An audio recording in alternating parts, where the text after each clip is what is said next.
Umakyat kami ng bunting dito guys. At eto kami.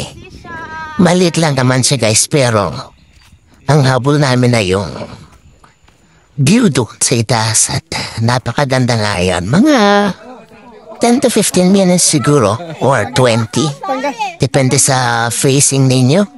Makakarating kayo sa at dito na nga guys. Oh, yung may bulldog, may dagat. Yan guys, oh. At mind you, ito lang yung lampas kaunti ng Tubod Beach.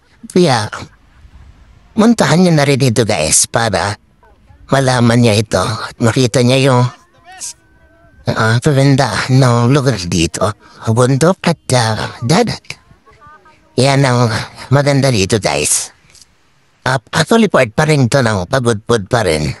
Tara guys dito.